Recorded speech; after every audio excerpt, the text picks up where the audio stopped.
The US may be about to turn the hypersonic arms race on its head. Forget hypersonic missiles. It's become increasingly clear that there are at least 2, and likely 3, hypersonic aircraft in active development within the secretive confines of American R&D facilities. This could fundamentally change the future of high-speed combat. Let's talk about what they are and what this means. I'm Alex Hollings, and this is Air Power.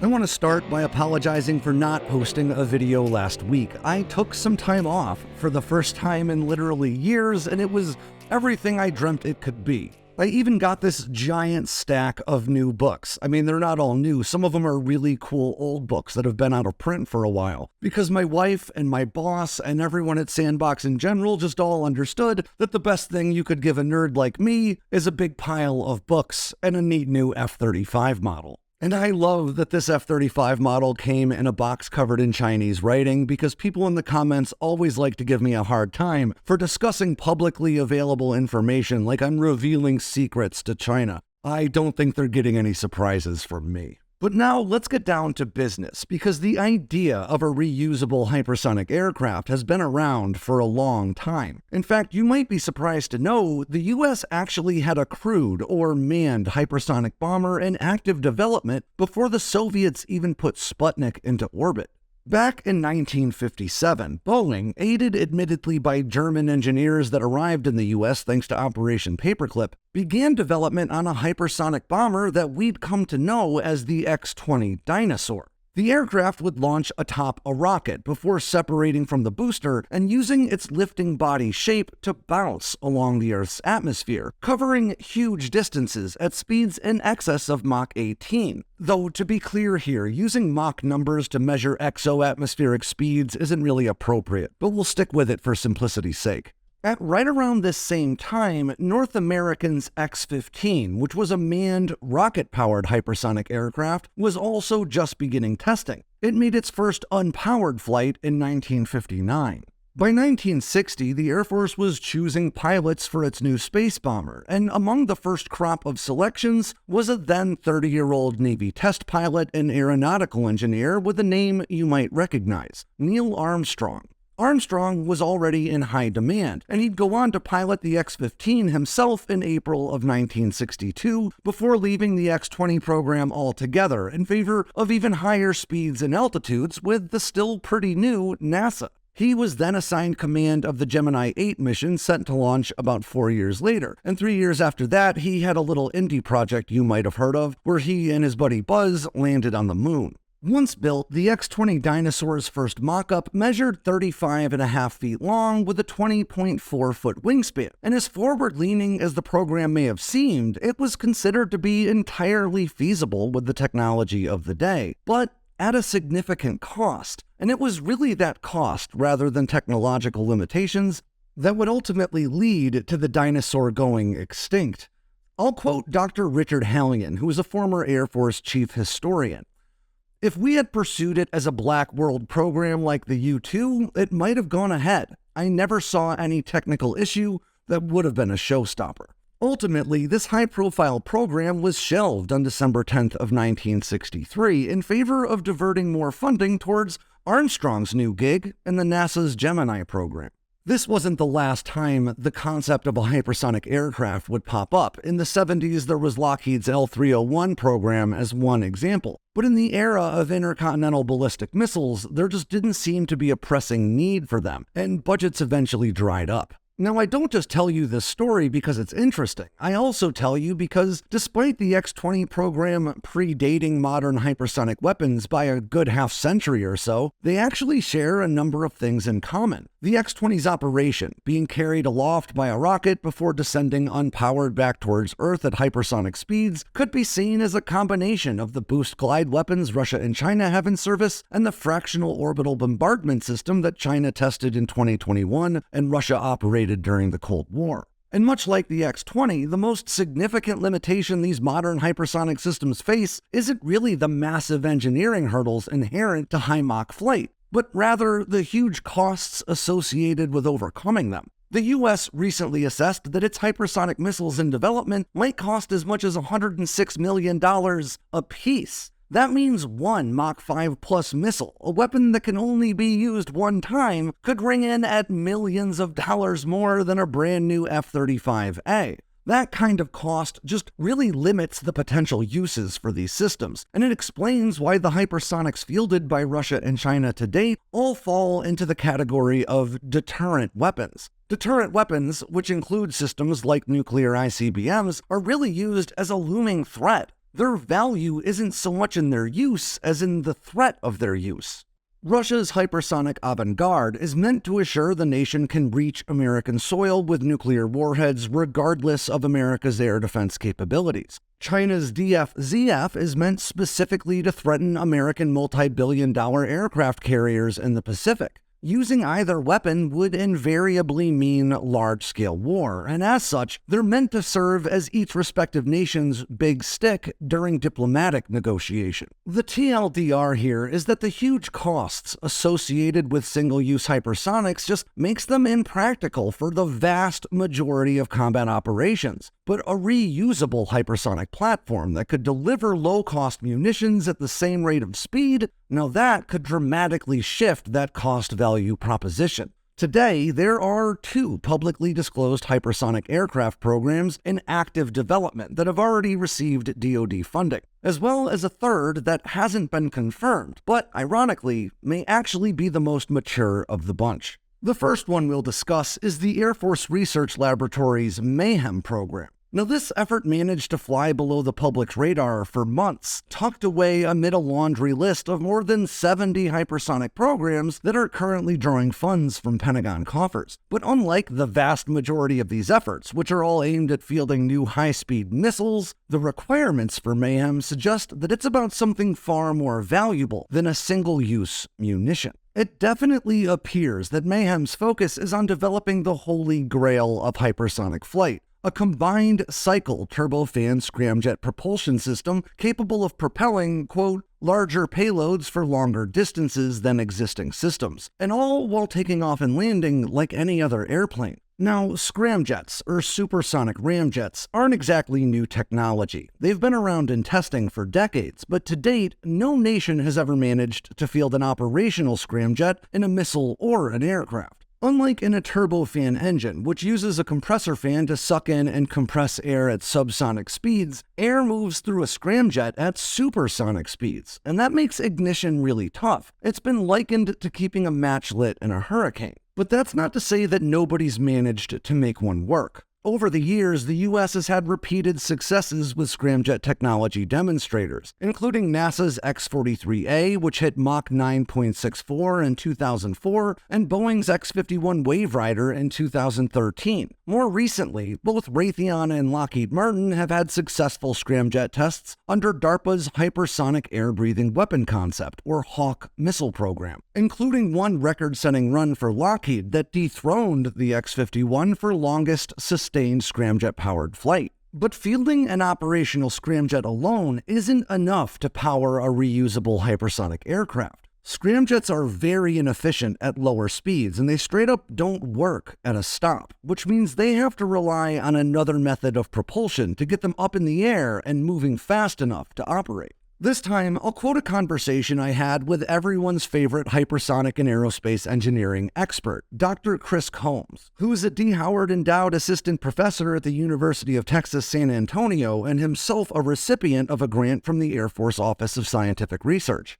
The problem with ramjets and scramjets is that they need supersonic flow to function. Rockets can get you from 0 to orbital velocity, but relatively speaking, they're less efficient because you have to carry an oxidizer. So it's a tough problem. Hypersonic cruise missiles leveraging scramjets that are in active development now rely on conventional rocket boosters to bring them to sufficient altitude and speed before the scramjet can kick in. But in order to build an aircraft capable of taking off and landing under its own power, Mayhem aims to create a combined system that includes a turbofan and a scramjet. Mayhem would work by taking off and accelerating under turbofan power, likely to speeds in excess of Mach 2. Once flying at enough speed for the scramjet to function, airflow would bypass the turbofan and feed directly into the scramjet, accelerating the aircraft beyond Mach 5 and potentially well beyond Mach 10. The Air Force is calling for Mayhem to fly strike operations, or delivering ordnance, as well as intelligence, surveillance, and reconnaissance, or ISR missions, and they aim to complete testing by October 15th of 2028. And in December of 2022, just a few weeks ago, the Air Force awarded Virginia-based Leidos $334 million for continued development on Mayhem.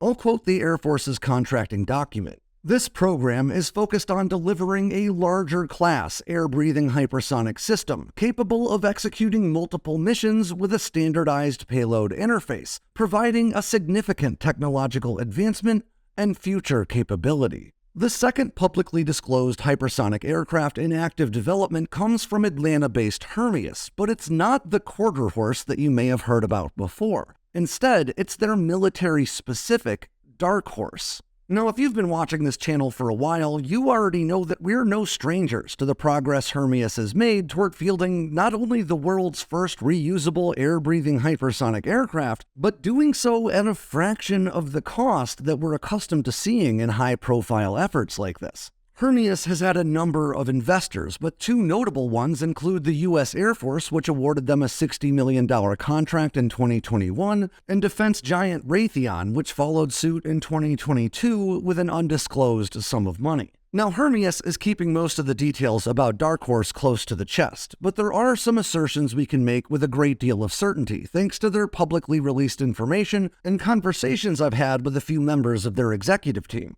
Their combined cycle hypersonic Chimera engine takes a slightly different approach than Mayhem, leveraging a ramjet rather than a scramjet. And while that may limit their top speed to Mach 6 or so, it also dramatically reduces the engineering headaches associated with hypersonic flight, not to mention cutting costs. Now, ramjets function very similarly to scramjets, but they use an inner body that's sometimes called a diffuser within the jet inlet that forces the inflowing air to slow down to subsonic speeds, and that makes ignition much more manageable. Ramjet technology is more mature at this point than scramjets are, and Hermeus's approach really means that they can use a lot of off-the-shelf components to build their hypersonic engine. And that was certainly no accident. I'll quote Hermeus Chief Product Officer and founder Mike Smeda from an email he sent me a few weeks ago.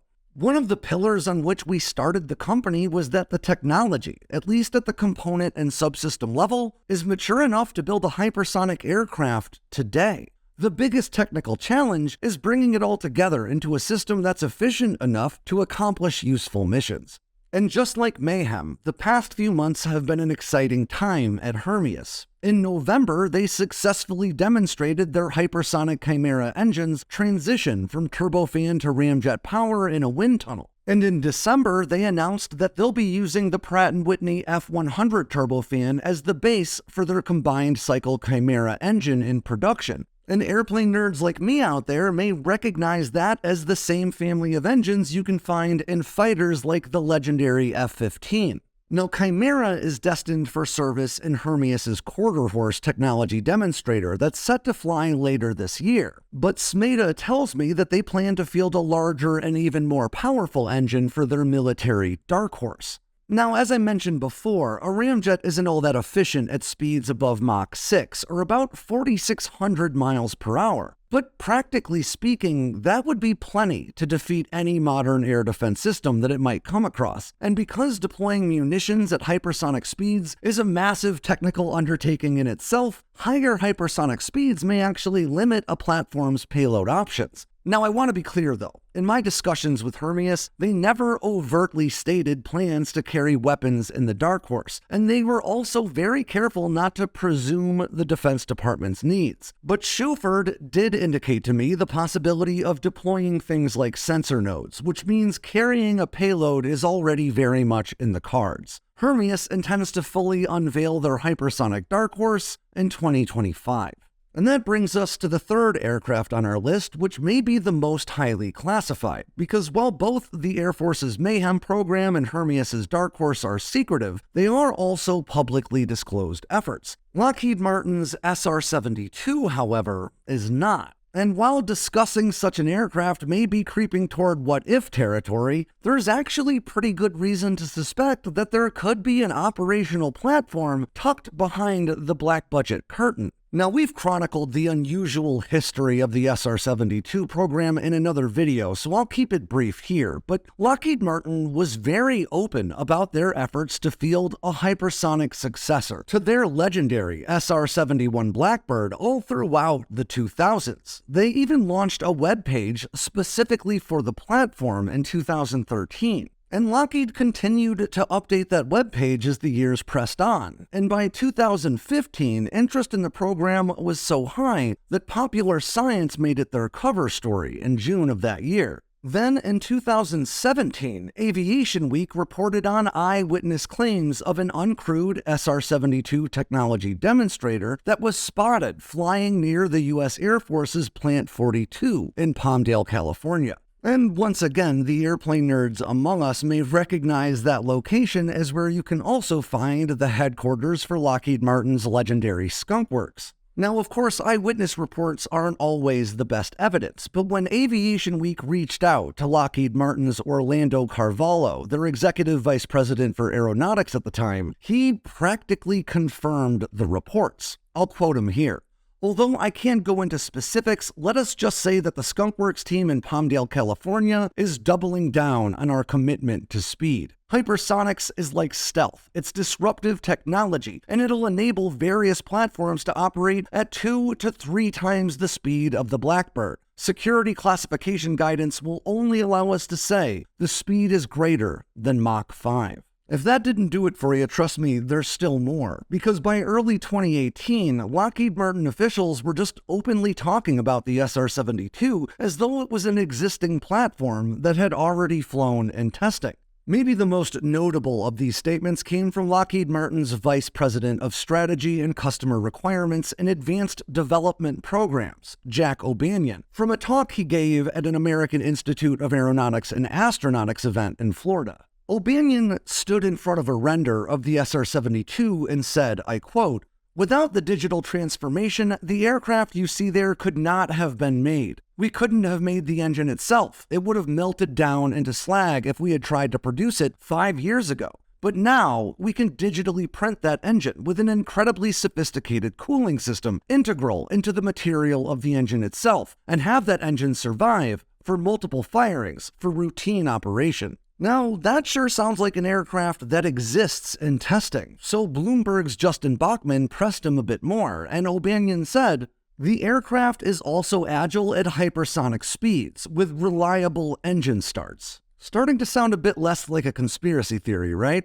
Of course, in 2022, Top Gun Maverick came out with a fictional hypersonic aircraft that was actually built by Lockheed Skunk Works called the Dark Star. And if you guys recall, we interviewed Jerry Bruckheimer about it and broke the story that China had allegedly reoriented spy satellites to get a better look at it, under the apparent assumption that it was a real aircraft worthy of some espionage. Now, if true, the existence of a real hypersonic drone with similar characteristics could certainly have played a role in China's interest. Now, the SR-72 is alleged to work just like the Air Force's Mayhem program, using a combined cycle turbofan scramjet engine. And in 2018, Lockheed Martin said on their SR-72 webpage that they were working with Aerojet Rocketdyne on just such a system. But then, everything changed.